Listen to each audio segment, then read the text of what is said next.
जब वक्त के ऊपर हम बात कर रहे हैं, वक्त की रुखसती का वक्त आ गया है और नई वक्त की नई सुबह होने का वक्त आ गया है। मैं ये बताना चाहता हूं कि एक बड़ी सिंपल सी बात है जो अभी माननीय नड्डा जी ने भी कहा। दुनिया के तमाम मुस्लिम देश बता दिए, इस्लाम की धर्म स्थली सऊदी अरब, सबसे बड़ा मुस्लिम देश इंडोनेशिया, जहां खलीफत रही वहां टर्की, और जहां ISIS का इलाका वहां इराक और सीरिया, वहां कहीं भी कुछ भी नहीं है ऐसा। फिर भी हमारे यहां क्यों है कैसा? हिंदी में कहावत होती है, नया मुल्ला प्याज ज्यादा खाता है, परंतु यहां तो जो गैर मुल्ला प्याज बहुत खा रहा था, और इतना खा रहा था कि आंसू निकल रहे थे गरीब मुसलमान के भी और देश के भी। तो ये मुकाबला किसके बीच में है? ये शराफत अली और शरारत खान के बीच का मुकाबला है। हमारी सरकार शराफत अली के साथ खड़ी है। Doctor Sudhanshu Trivedi,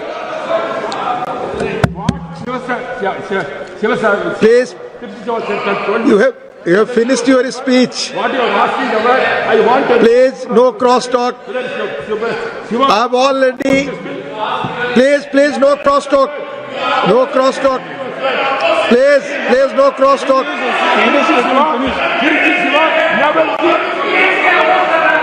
Dr. Thambi Durai ji, please, no cross talk. Nothing is going on record. You please take your seat. You please take your seat. Dr. Thambi Durai ji, please take your seat. Please take. Both of you, please take your seat.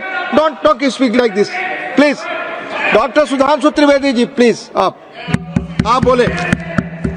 माननीय सभापति महोदय, आज इस पुराने वक्त की आखिरी रात में खड़े होकर इस नए वक्त के आगाज की नई सुबह के दिन मैं प्रधानमंत्री श्री नरेंद्र मोदी जी, हमारे अल्पसंख्यक मामलों के मंत्री किरण रिजिजू जी का मैं बहुत इस्तकबाल करता हूं। जब वक्त के ऊपर हम बात कर रहे हैं, वक्त की रुखसती का वक्त आ गया है और नई वक्त की नई सुबह होने का वक्त आ गया है। अगर हमें इस पे बात करनी है तो मुझे चार दृष्टि से बात करनी पड़ेगी। एक, इस बिल के तकनीकी प्रावधान जिस पे बहुत सारे लोग बहुत कुछ बोल चुके हैं।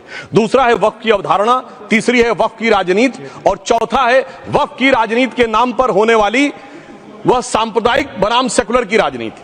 सबसे पहले हमारे नेता सदन माननीय नड्डा जी ने बताया कि किस विस्तार के साथ इस वक्फ कमेटी ने काम किया, किस शिद्दत के साथ हमारी सरकार ने काम किया, और चाहे वक्फ कमेटी के JPC के चेयरमैन हमारे उस सदन के सदस्य जगदम्बिका पाल जी रहे हो, हमारे मंत्री जी रहे हो, सबने जिस शिद्दत से काम किया है, तो उनके लिए मैं माननीय प्रधानमंत्री जी अपनी सरकार की तरफ से कहना चाहता हूं कि उन्होंने एक इबादत के भाव से काम किया है।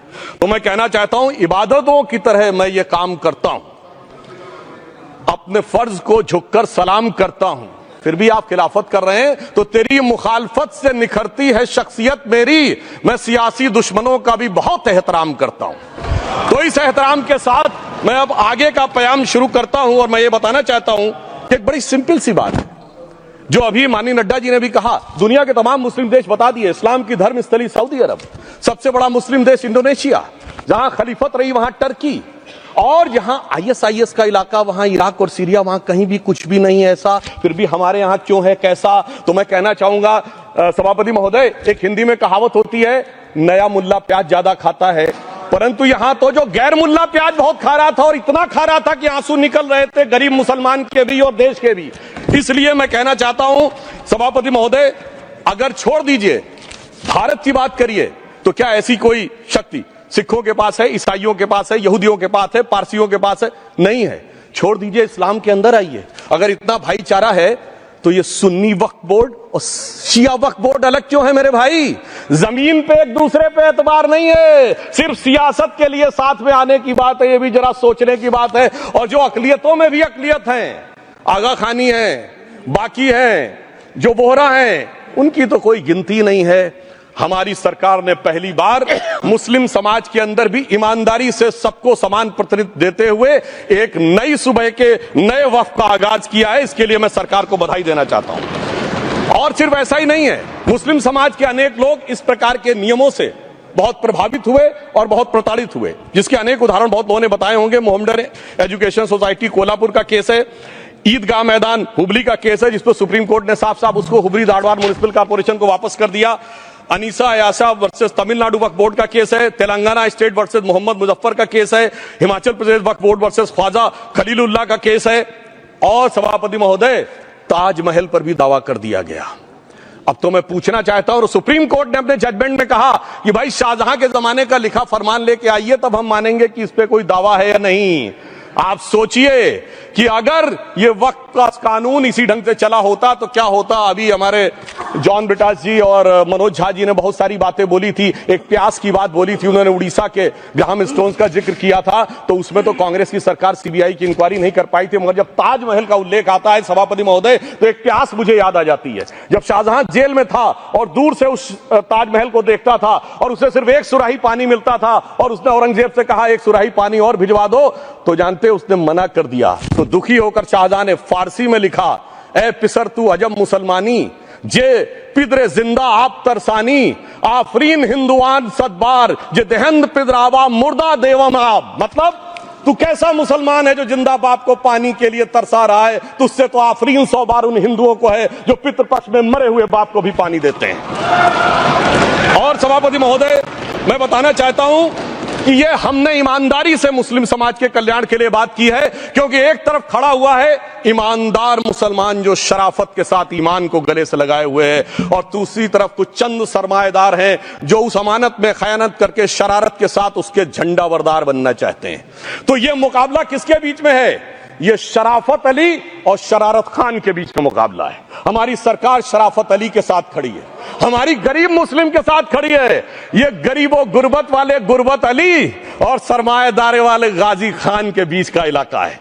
मगर मैं कहना चाहता हूं महोदय, एक बात मैं बहुत स्पष्ट रूप से कहना चाहूंगा, इन जरूरतमंद मुसलमानों की लड़ाई के लिए मैं कह सकता हूं कि ये गरीब मुसलमानों के दिल की कसक और कट्टरपंथी वोट के ठेकेदारों के मन की ठसक के बीच में हमारी सरकार ने उस कसक का साथ दिया है, जिसके लिए मैं मानता हूं गरीब और पसमानदा मुसलमान निश्चित रूप से उनका आभारी होगा।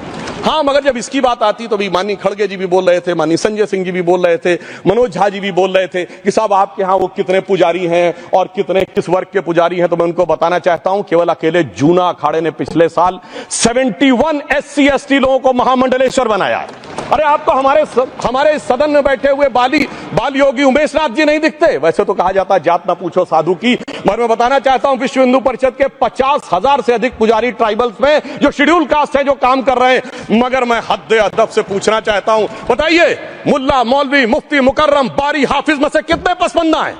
उसमें कितने जुल्हा अंसारी घोसी बताइए मिरासी कितने हैं? बाकी छोड़िए, पसंदला बोर्ड में है क्या? अरे वक्फ बोर्ड में है क्या? इसीलिए मैं कहता हूं खुद मियां फजीहत दूसरों को नसीहत।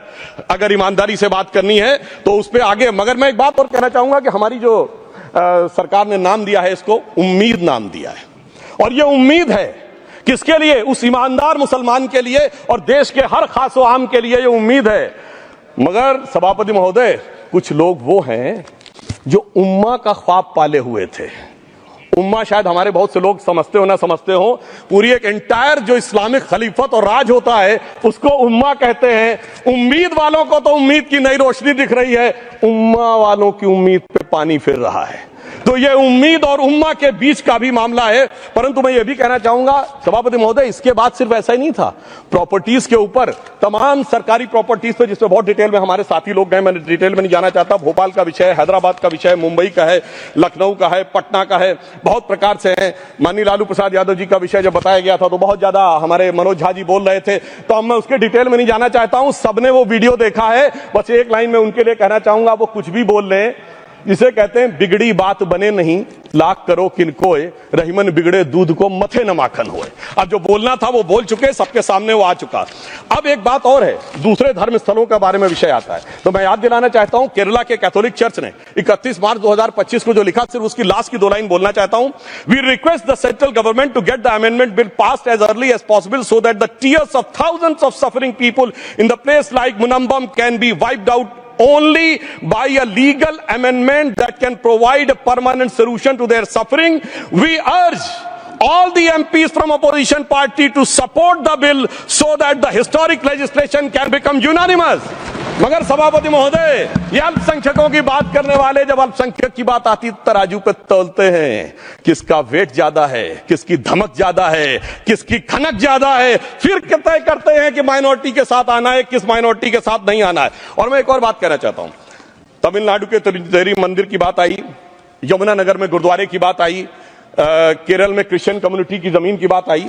बहुत सारे लोग प्लेसेस ऑफ वर्शिप के एक्ट की बात करते हैं, तो एज पर places of worship act Tamil Nadu का मंदिर का तो स्टेटस नहीं चेंज हो सकता भाई। 15 अगस्त 47 के बाद किसी प्लेस ऑफ वर्शिप का स्टेटस नहीं चेंज हो सकता, तो वक्फ बोर्ड को क्लेम फॉरफिट कर देना चाहिए, because it is in contrast to the places of worship act. परंतु अब सुनिए, यही गुरुद्वारे के बारे में भी होना चाहिए। मगर सभापति महोदय, चाहे वक्फ बोर्ड का एक्ट हो, चाहे प्लेसेस ऑफ वर्शिप एक्ट हो, एक ही को फायदा होना है, जिसे कहावत में कहते हैं, खरबूजा छुरी पर गिरे या छुरी खरबूजे पे गिरे, आखिर में कटना भगवे रंग के खरबूजे को ही होता है। अब मैं यह भी बताना चाहता हूं कि इन संपत्तियों के द्वारा जो कुछ हुआ, उन्होंने इतनी चीजों को लिया है, इतनी चीजों को लिया है। एक पुराना उर्दू का शेर है कि मिटे नामियों के निशान कैसे कैसे, और ये जमीन खा गई आसमां कैसे कैसे। इस जमीन ने कैसे कैसे लोगों को अपने में समा लिया, इसकी तमाम तारीख गवाह है। अगर मैं इसमें बहुत डिटेल में जाऊंगा तो सदन का बहुत सारा वक्त जाएगा, परंतु मैं एक बात ये कहना चाहता हूं कि जब इतना ज्यादा आगे बढ़ गया तो फिर कोर्ट ने आगे इंटरवेंशन करना शुरू किया। मैं डिटेल में नहीं जाना चाहता हूं। अभी कार्तिकेय शर्मा जी ने, बहुतों ने बोला सैयद फसल का case versus union of government, Allahabad high court के केस को कहा, मगर Bashir versus state of West Bengal case में उन्होंने बहुत क्लियर कट कहा है कि waqf is not a religious denomination in accordance with the Article 26 of the Constitution, so the matter relating to the restricting the economic, financial, political and other sectoral activities that may be associated with religious practice under Article 25(2)(a) of the Constitution can be regulated by the state. तो मुझे लगता है अब इसके बाद कोई किंतु परंतु का स्कोप नहीं रह जाना चाहिए। परंतु उसके बाद भी सभापति महोदय, जो कानून को न माने, जो कहे संविधान को नहीं मानेंगे, और जो ये कहे कि साहब अदालत के आदेश को भी नहीं मानेंगे, तो फिर इसका मतलब उसके मन में तो एक ऐसी बादशाही आ गई है।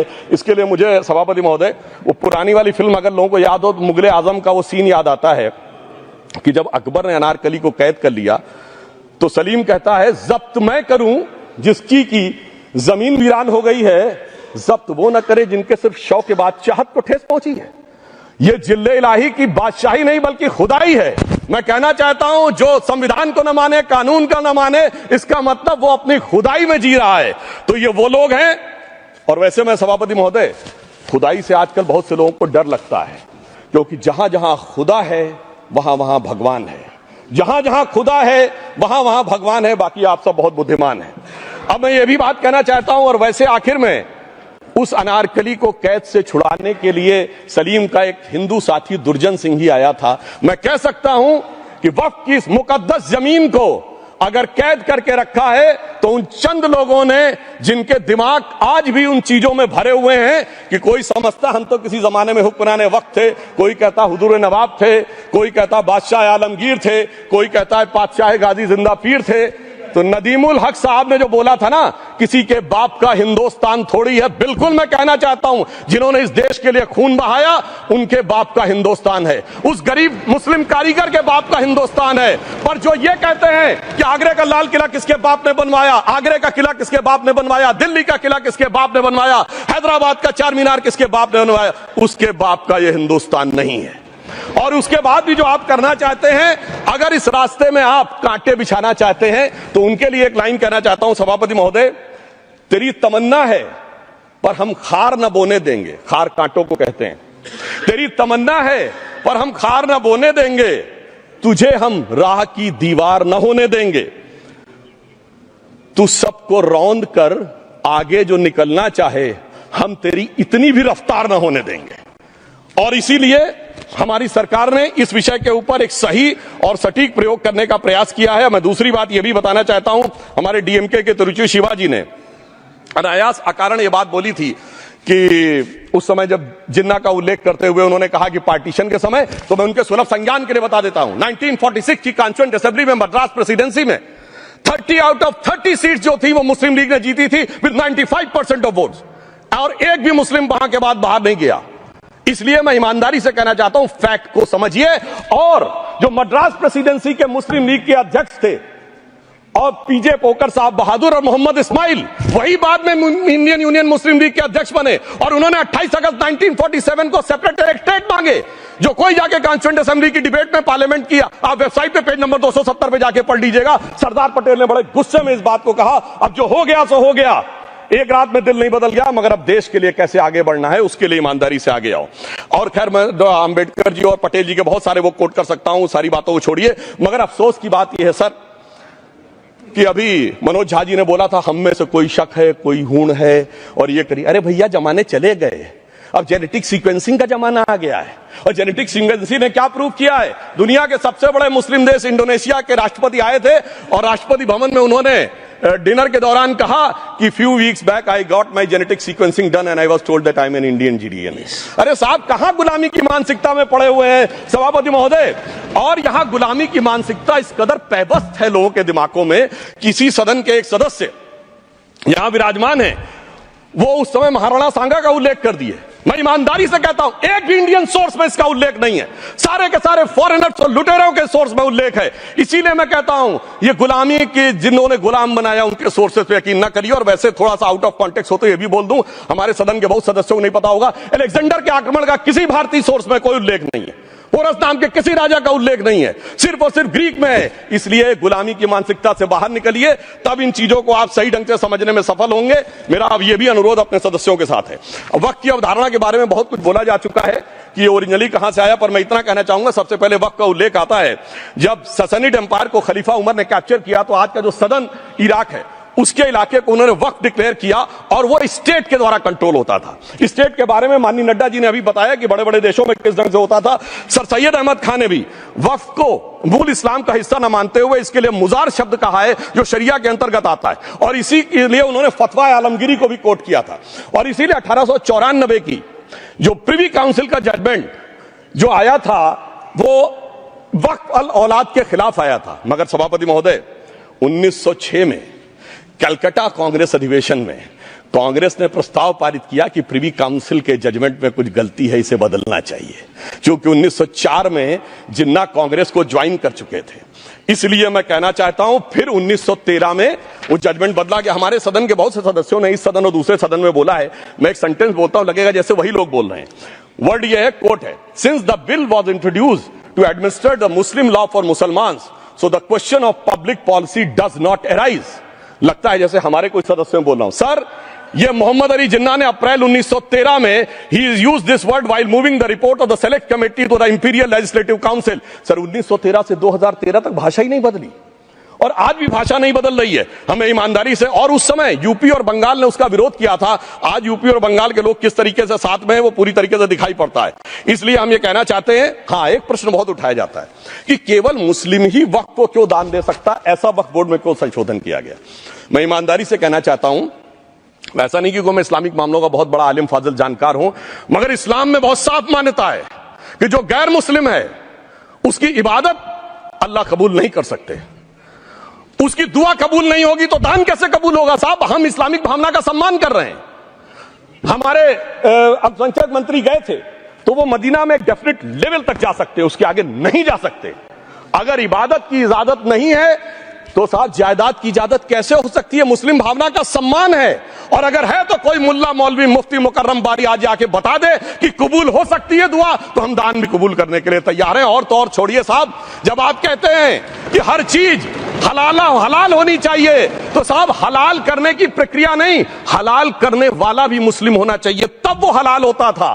तो मैं पूछना चाहता हूं साहब, काटने के लिए तो हलाल होने के लिए मुस्लिम जरूरी है और बांटने के लिए बगैर मुस्लिम के भी हलाल होगा, ऐसा तो नहीं हो सकता। तो जो हमारी सरकार ने किया है वो मुस्लिम भावना के सम्मान के लिए किया है। और जहां तक मैं कहना चाहूंगा, हिंदू समाज के बारे में बात करते हैं, हमारे यहां कोई प्रॉब्लम नहीं है। हमारे यहां कोई ऐसा नहीं कि हज पे कोई गैर मुस्लिम नहीं जा सकता। हमारे देखिए कुंभ में 50 लाख विदेशी आए थे और किसी से नहीं कहा या कन्वर्ट हो जाओ। इसलिए मैं कहना चाहता हूं हिंदुइज्म की धारणा और बाकी धारणा का जो तुलना करने का प्रयास करते हैं वो बहुत उचित नहीं है। मगर सभापति महोदय, इस वक्त ने कई अद्भुत नजारे दिखाए। इस्लाम में जो काफिर से ज्यादा मुशरिक और शिर्क को बुरा माना गया, यानी जो भगवान को माने ही नहीं। यहां देखिए वो लेफ्ट के लोग जो कहते धर्म एक अफीम है, वो आज खुदाई खिदमतगार बन के खड़े हो गए। सोचिए कैसा बदलाव आया है। और सर मुझे एक और चीज नजर आती है, एक पुराना गीत था, वक्त ने किया क्या हसी सितम। तो आज मैं कहना चाहूंगा, वक्त ने किया क्या हसी सितम कि मुस्लिम लीग और शिवसेना मिलके हो गए हम। और मैं कहना चाहता हूं, ये मुस्लिम लीग वो है जिसने सेपरेट इलेक्टोरेट की मांग की थी, और इस शिवसेना के उबाटा के हमारे इस सदन के एक सदस्य हैं। और सर हमारे साथ मुरली जी बैठे हैं, मुरली देवड़ा जी ने मुझे याद दिलाया, उन्होंने मिलिंद देवड़ा जी ने याद दिलाया, उन्होंने कहा एक जमाने में उन्होंने कहा था मुस्लिमों की नागरिकता छीन लेनी चाहिए। इसीलिए मैं कह रहा हूं, वक्त ने किया क्या हसी सितम, ये दोनों मिलके हो गए हम। और मैं इसके बाद एक टेक्निकल बात करना चाहता हूं। जब इन्होंने टाइम ड्यूरेशन हटा दिया था और बैक में पीछे जा सकते थे, तो मैं पूछना चाहता हूं सर कि जब ब्रिटिश हुकूमत आई तो उसने तो मुगलों सारी हुकूमत ले ली थी, तो उनका मालिकाना हक कैसे हुआ?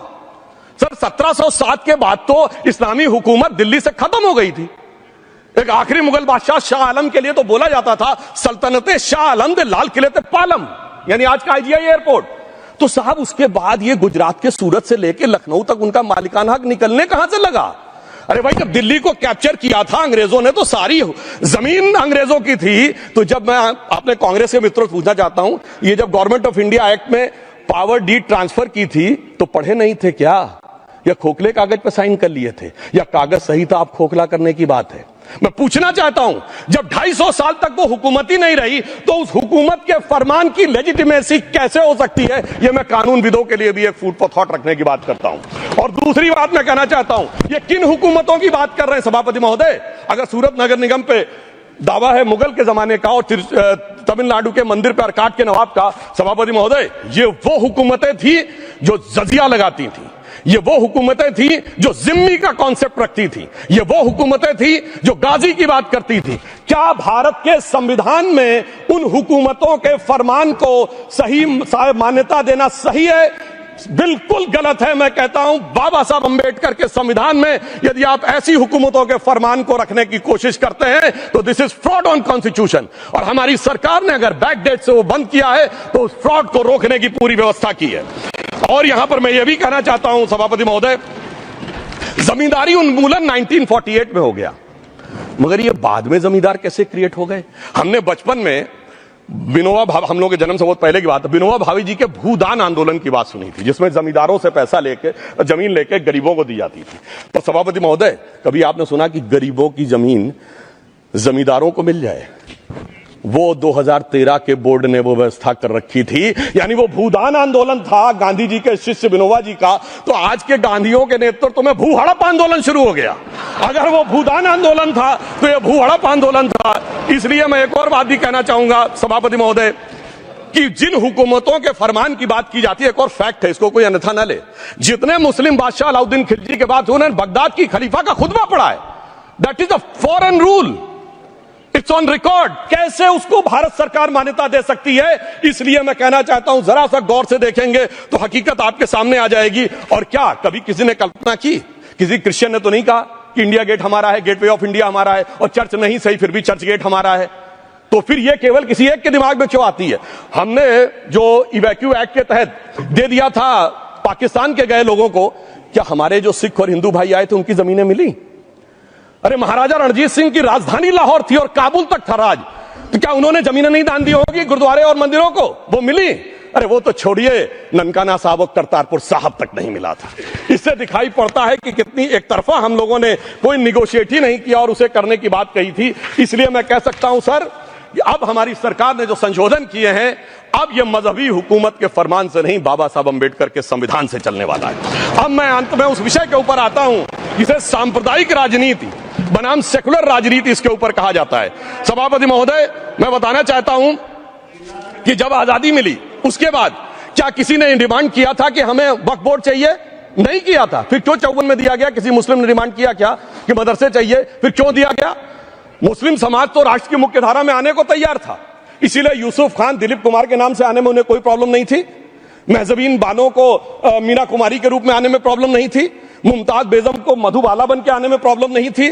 हामिद अली को अजीत के रूप में आने प्रॉब्लम नहीं थी। मगर और मैं यह भी बताना चाहता हूं, मुस्लिम समाज में बहुत बड़ा तबका उस समय इस बात को सोच रहा था, और अभी कपिल सिब्बल साहब बोले ये उस चीज के वकील नहीं, इन्हें पता होना चाहिए, पता होगा कि सुन्नी सेंट्रल वक्फ बोर्ड राम मंदिर में 1961 में मुद्दई बना है, 12 साल के बाद, क्योंकि के मोहम्मद ने लिखा है कि एक बहुत बड़ा तबका था जो ये मानता था कि हमें इस चक्कर में नहीं पड़ना चाहिए।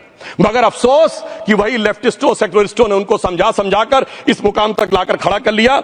अब यहां मैं एक और बात कहना चाहूं, खैर छोड़िए उन सरकारों ने बाद में क्या दिया, मगर उसके बाद सुनिए, इंदिरा जी के जमाने में मुस्लिम पर्सनल लॉ बोर्ड आया, तो राजीव जी के जमाने में शाबानो केस आया, तो नरसिम्हा राव के जमाने में 95 का एक्ट आया, तो मनमोहन सिंह जी के जमाने में 2013 का एक्ट आया, मगर इलाज नहीं निकला।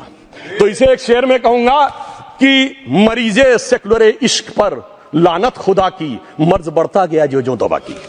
अब मैं सभापति महोदय एक और बात कहना चाहता हूं, शुरू के 20-25 साल में मुस्लिम समाज के बारे में मैं कहना चाहता हूं, आज जब आजादी मिली तो मुस्लिम समाज के प्रतीक कौन थे?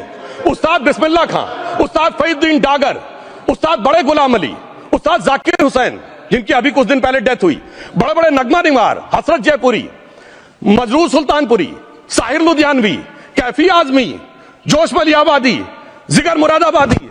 अब सर क्या हो गया? तब मुस्लिम समाज इन अदब के शाहकारों के साथ जोड़ा जाता था। आज मुस्लिम समाज का नेतृत्व किन लोगों के साथ जोड़ता है? इशरत जहां, याकूब मेनन, मुख्तार अंसारी, अतीक अहमद, दाऊद इब्राहिम, कौन जोड़ रहा है ये? तब से सर, जब से ये सेकुलर हो गया देश 1976 से और सेकुलर सियासत शुरू हुई, उसने ले जाकर इनको इस मुकाम तक पहुंचाया। और इस वक्फ बोर्ड के बिल में भी जो बात कही जा रही है, सर मुस्लिम समाज को यह समझाया गया कि तुम्हें बीजेपी वालों को तुमसे बड़ी अदावत है, और कहा गया इनको बड़ी मोहब्बत है। जब यह देश आजाद हुआ, मैं उत्तर प्रदेश का रहने वाला हूं, उत्तर प्रदेश में 1931 की सेंसस में 8% रेट ऑफ डेथ थी और सैयद मुसलमानों में 24% थी, यूपी की ब्यूरोक्रेसी में 20% थे। आज कहां चले गए सब? मैं एक लाइन में कहना चाहूंगा, ये अदावत और मोहब्बत की सियासत में ऐसे फंसे कि किसी को किसी की मोहब्बत ने मारा, किसी को किसी की अदावत ने मारा, मगर इस शराफत अली को सेकुलर सियासत ने मारा। और मैं सभापति महोदय एक और बात कहना चाहता हूं कि चलिए बोलिए। Fauzia Khan, please one second, mic is there. Yes, ये बोल रहे हैं मुस्लिम समाज आज का इशरत जहां और फलाना टेररिस्ट के साथ नाम जोड़ रहे हैं। ये बिल्कुल आरोप है सर, इसको एक्सपंज करना चाहिए। ये समाज के साथ अन्याय है, ये बात आपको एक्सपंज करना होगा सर, ये बात को। एक honourable member, if you would carefully go through what Sudhanshu has said, I am sure you will appreciate his spirit. Just think for a moment. He has not cast any aspersions. Sudhanshu, go ahead. Time में जवाब दूंगा, और उसके बाद ये हमारा सदन माने ना माने जो देख रहे होंगे उनके लिए कहना चाहता हूं, sir doctor APJ Abdul Kalam. One second. काहे परेशान? Vaiko ji, honourable member, Vaiko ji, oh my God, Vaiko ji,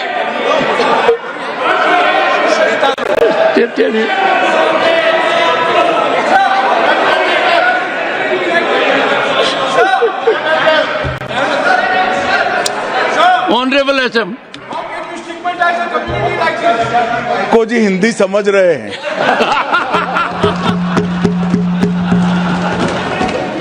One second, Fauzia Khan, one second.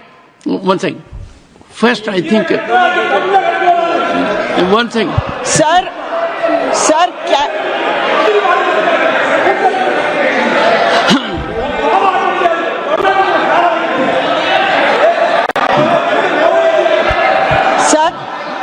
cannot be stigmatized. Yes. An entire community cannot be branded like this. Fauziya Khan ji, I'll come to you. I'll give you the opportunity. Honorable Finance Minister. But one line is said. One line. No, one nimisham irungappa, please. He might be very emotional, sir. But that one line he said is objectionable. and I will seek your indulgence to remove it. He said, Tamil Nadu kaal vai paakren. You enter Tamil Nadu, I'll see you. No good. No good. இல்ல தப்பது தப்பு அப்படி சொல்லக்கூடாது. நீங்க அப்படி பேசுறது தப்பு. நீங்க அப்படி பேசுறது ரொம்பவே தப்பு. இந்த நாட்டுல யார் வேணாலும் எங்க வேணாலும் கால் வைப்போம். யாருக்கும் அதிகாரம் இல்ல ஒரு உயிர் மேல. Honorable Finance Minister. So sir, this is atrocious. You set foot in Tamil Nadu and take care. What is that language? We have a Home Minister after a long time who has brought about changes unthinkable. What he said, you can be fully assured. Yes, Honorable Home Minister. Yes, Jairam ji. Minister, Please. if the Yes, Honorable Finance Minister Honorable Member. has found a statement objectionable, Jairam ji, address the chair. the statement of the Honorable Member stigmatizing a whole community is objectionable. Oh. And what is worse, is the chairman lending respectability to that view. Oh my. That is even worse. Honorable That is even Home worse. Minister. मान्यवर, सुधांशु जी ने मुसलमानों के लिए कुछ नहीं किया है, India alliance के लिए किया है. अब मैं एक एक कर बता देता हूं. अरे सुनो ना भाई, आप सुनो तो. अरे दिग्विजय सिंह सुनिए, मैं खड़ा हूं ना अपने पैर पर. मान्यवर, सुधांशु जी ने कहा इशरत जहान, यही एनसीपी पार्टी ने इशरत जहान के घर पर जाकर रुपयों का इनाम भी दिया था और उसको शहीद बताया था. दूसरा कहा अतीक अहमद किस पार्टी से थे? इंडिया अलायंस की. दूसरा कहा अंसारी किस पार्टी से? कांग्रेस और इंडिया अलायंस के. ये सारे नाम आपके साथ जुड़े हैं भाई. उल्टा उन्होंने तो मुसलमान कम्युनिटी से तो ढेर सारे शायरों का नाम दिया जिन्होंने साहित्य की सेवा की और ढेर सारे साहित्य की रचना की. Sudhanshu, he is not yielding now. Sudhanshu. सबसे पहले मैं तमिलनाडु का जवाब देना चाहता हूं. Yes. सभापति महोदय, तमिलनाडु से ही डॉक्टर एपीजे अब्दुल कलाम थे और मैं सारे सदन से कहना चाहूंगा, डॉक्टर कलाम का नमाज जनाजा और याकूब मेनन का नमाज जनाजा एक ही दिन हुआ. कितने लोग याकूब मेनन के नमाज जनाजा में गए और कितने डॉक्टर कलाम के नमाज जनाजा में गए? डॉक्टर कलाम मेमोरियल पे कितने लोगों की फोटो है? दिखाएं मुझे, सोशल मीडिया पे पोस्ट की हो. मगर अफजल हालात का मारा था आपके एक मंत्री का ऑफिशियल ट्वीट है, वो इस सदन के सदस्य नहीं तो मैं नहीं बोल रहा हूं. याकूब मेनन की जुडिशियल किलिंग हुई आपके एक नेता का, मिनिस्टर का ऑफिशियल ट्वीट है, सदन के सदस्य नहीं है इसलिए नहीं बोल रहा हूं. और सर 26/11 आरएसएस ने कराया, सदन के सदस्य बैठे हुए हैं. हाफिज साहब और सुनिए, जाकिर नायक शांति का मसीहा सदन में सदस्य बैठे हुए हैं. सर किसने जोड़ा? मैं नहीं कह रहा हूं जोड़ा, हमने किससे जोड़ा मैं बताना चाहता हूं. मैं अपनी बात, सर मैंने नाम किसी का नहीं लिया. सर आपने उड़ता तीर क्यों पकड़ लिया? सर मैंने नाम नहीं लिया, उड़ता तीर क्यों पकड़ लिया? सर मैं पूरी बात करूं. सर मैं कहना चाहता हूं, हमारी सोच मुस्लिमों के बारे में और इनकी सोच में क्या अंतर है. देखिए, जिन लोगों ने मुस्लिम हिस्ट्री नहीं पढ़ी उन्हें मैं बताना चाहता हूं. एक दो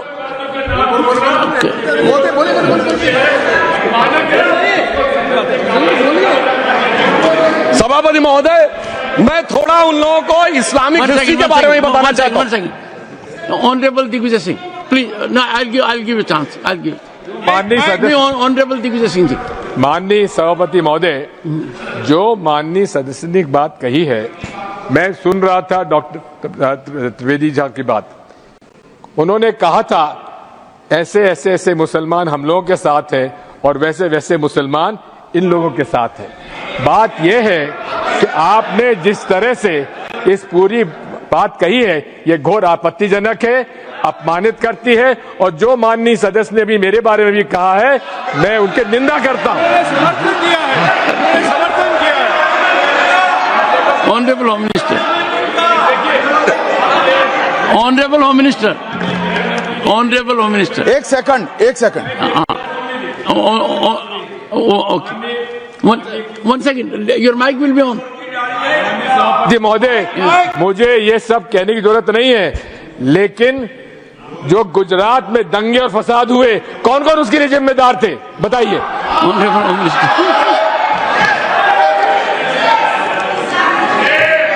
मान्यवर, मैं ध्यान से बारीकी से पूरे संवाद को सुन रहा हूं।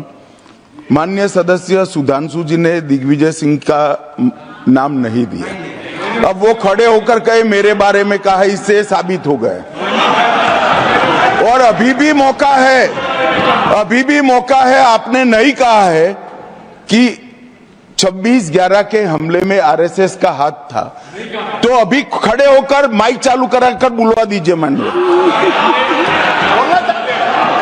और आपत्तिजनक बात है, मैंने ये बात कभी नहीं कही है, ये आप लोगों का प्रचार है। मेरी आपत्ति इस बात की थी कि सभी माननीय सदस्य ने और बात कही है कि अब हमारे तरफ ऐसे ऐसे मुसलमान थे और वैसे वैसे मुसलमान हम लोग की तरफ थे।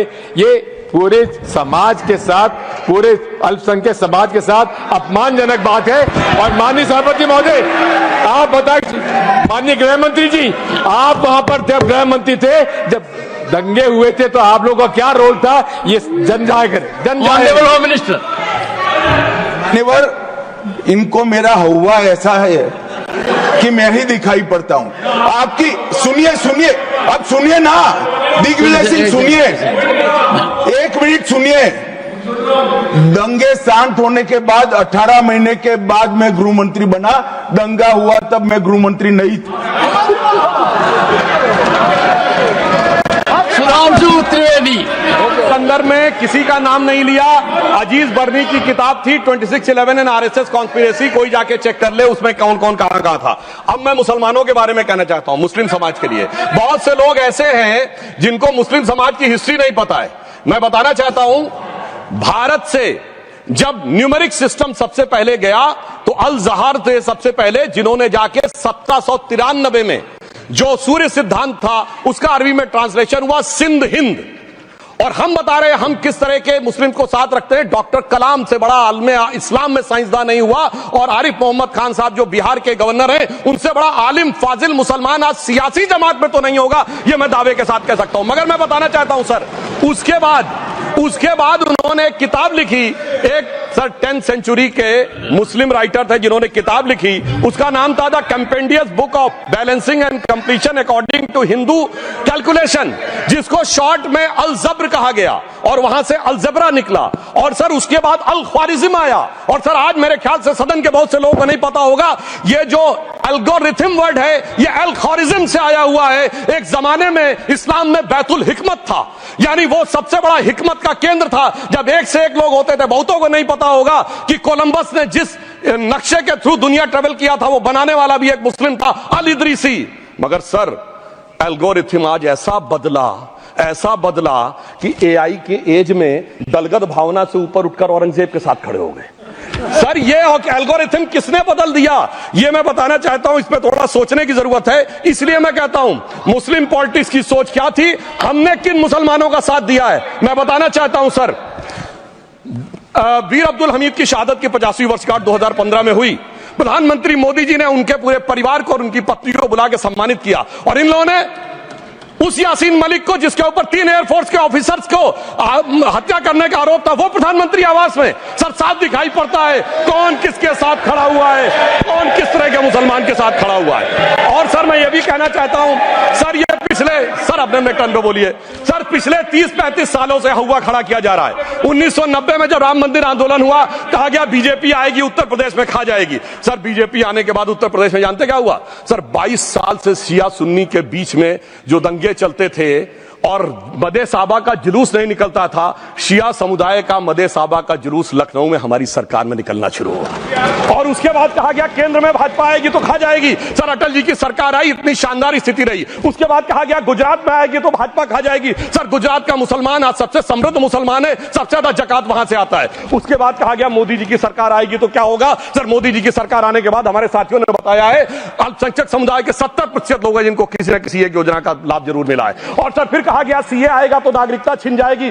सर उसके बाद भी आपने सब देखा, और सर हम बचपन में सुनते थे कि राम मंदिर बनने लगेगा तो मिडिल ईस्ट की देश पेट्रोल देना बंद कर देंगे। सर राम मंदिर भी बन रहा है और भारत मिडिल ईस्ट कॉरिडोर भी बन रहा है और अबू धाबी में भी मंदिर बन रहा है और 4 मुस्लिम देशों ने सर्वोच्च नागरिक सम्मान मोदी जी को दिया हुआ है। इसलिए मैं कहना चाहता हूं सर, मर्ज हो तो उसका इलाज किया जा सकता है। जैसे हमारे यहां वैद धन्वंतर माने गए हैं, इस्लामी अकीदे में वैद हकीम लुकमान माने गए, तो कहा गया है उनके लिए कि इसमें क्या रखा है, देखे है जो तू आन के पास, बदगुमा वहम की दारू नहीं लुकमान के पास। यानी मर्ज का इलाज है पर वहम का इलाज तो हकीम लुकमान भी नहीं कर सकते जो आपने पाल कर रखा है। मैं कहना चाहता हूं हम किन मुसलमानों की बात करते हैं? आप गंगा जमुनी तहजीब की बात करते हैं। सर दारा शिकोह औरंगजेब का बड़ा भाई था, उसने उपनिषदों का अध्ययन किया, संस्कृत में अनुवाद कराया और नाम रखा सिर्राए अकबर, यानी वर्ड्स ऑफ गॉड। मैंने किसी को दारा शिकोह की जयंती मनाते हुए नहीं देखा। मैं पूछना चाहता हूं बेगम बीबी ताज, उनके घर पे जाते किसी ने सुना? सर ये बताइए, आलम शेख इतने बड़े कृष्ण भक्त के कवि, किसी ने सुना उनके घर पे जाते हुए? मलिक मोहम्मद जायसी जिन्होंने पद्मावत लिखा, उत्तर प्रदेश के रहने वाले, उनके घर पे कोई गया? ये बताइए ब्रिगेडियर मोहम्मद उस्मान के घर पे कौन गया? आजमगढ़ में, गाजीपुर के रहने वाले थे, आज तक जाने वालों में नहीं दिखे। और मैं सर बताना चाहता हूं एक और बात, सर एक सैयद इब्राहिम रसखान हुए हैं, बहुत बड़े कृष्ण भक्त के कवि। सर जिन्होंने क्या लिखा, उन्होंने कहा मेरा अगला जन्म हो तो भी मैं कृष्ण भक्ति बनना चाहूंगा, मनुष्य बनूं तो ग्वाल बाले के रूप में और पशु बनूं तो गाय के रूप में। उन्होंने कहा मानुष हो तो वही रसखान, बसों ब्रज गोकुल गांव के ग्वारन, जो पशु हो तो कहा बस मेरो चरो नित नंद की धेनु मजारन। सर उन्होंने कहा गायों के बीच में नंद बाबा की गायों में जन्म लेना चाहूंगा। मगर सर आज एक ऐसे नेता आए हैं इस देश में जिनको गायों से बदबू आने लगी है, तो उनके लिए मुझे मेरे मन में भाव आता है सर कि श्री रामचंद्र कह गए सिया से, ऐसा कलयुग आएगा गोपालक श्री यदुवर कुल में एक ऐसा नेता आएगा जिसे बकरे कटने में खुशबू मिलेगी, गौ माता में बदबू पाएगा। रामचंद्र कह गए सिया से कैसा कलयुग आएगा। अब सर मैं एक और बात भी कहना चाहता हूं, हम किनको मानते हैं? सर नजीर अकबराबादी को सुनिए, कृष्ण भक्त के लिए क्या कहा। सर मैं एक बोलना चाहता हूं, बुल्ले शाह ने क्या कहा? बुल्ले शाह ने कहा, अभी होली गुजरी है, उसने कहा था आज होली खेलूंगी मैं, कर बिस्मिल्लाह। उन्होंने आगे कहा अलस्तु बिरबिकुम, प्रीतम बोले, सब सखियों ने घूंघट खोले, नाम नबी की रतन चढ़ी, सुनिएगा, नाम नबी की रतन चढ़ी और बूंद पड़ी अल्लाह अल्लाह, आज होली खेलूंगी मैं, कर बिस्मिल्लाह। तो मैं भी कहता हूं अब बिस्मिल्लाह करिए और उसके बाद हमारे इस सहयोग करिए, इस सकारात्मक उसका, वरना अल्हम्दुलिल्लाह जो हम मुसलमानों के लिए और देश के लिए करना चाहते हैं उसमें हमें सफलता जरूर मिलेगी। अंत में मैं सिर्फ ये कहना चाहता हूं सर, तमाम प्रकार की बातें यहां पर हुई, सकारात्मक और नकारात्मक, मगर अफसोस की बात यह है कि 1913 के वक्फ वाल औलाद से लेके 2013 के वक्फ वाल औलाद तक इनकी फितरत नहीं बढ़ती, क्योंकि सर ये तो पार्टियां ही अल औलाद हैं, तो इनको तो उससे बहुत ज्यादा वो होगी। पर मैं सिर्फ अंत में कहना चाहता हूं सर, अपनी सोच बदलिए। आप जिस कश्ती पे सवार होकर इस दरिया को पार करने की कोशिश कर रहे हैं, पिछले 75 साल में नहीं कर पा रहे हैं, 10-12 साल में बहुत हिचकोले खा रहे हैं, तो कश्ती और रास्ता बदलिए। तो इनके लिए अंत में एक पंक्ति कहते हुए बात समाप्त करना चाहूंगा, इन्होंने कश्ती भी नहीं बदली, दरिया भी नहीं बदला, पर इन डूबने वालों का जज्बा भी नहीं बदला, पर है शौक सफर ऐसा, एक उम्र हुई हमने, मंजिल भी नहीं पाई, रास्ता भी नहीं बदला। अब अगर नई मंजिल पानी है, नई मंजिल की नई सुबह देखनी है, तो मैं कहना चाहता हूं आइए सबको साथ लेकर चलिए। और एक ऐसा वक्त आया है जब मैं जो हमारे किरण रिजिजू जी ने कहा था कि मैंने एक शम्मा जलाई हवाओं के खिलाफ, तो मैं प्रधानमंत्री मोदी जी की तरफ से कहता हूं कि हमें इल्जाम मत दीजिए, बहुत अफसोस होता है, हमें इल्जाम मत दीजिए, बहुत अफसोस होता है। बड़ी तरकीब से कश्ती यहां तक लेके आए हैं और बदल देते हैं हम दरिया की लहरें अपनी हिम्मत से, आंधियों में भी अक्सर चिराग हमने जलाए हैं। धन्यवाद।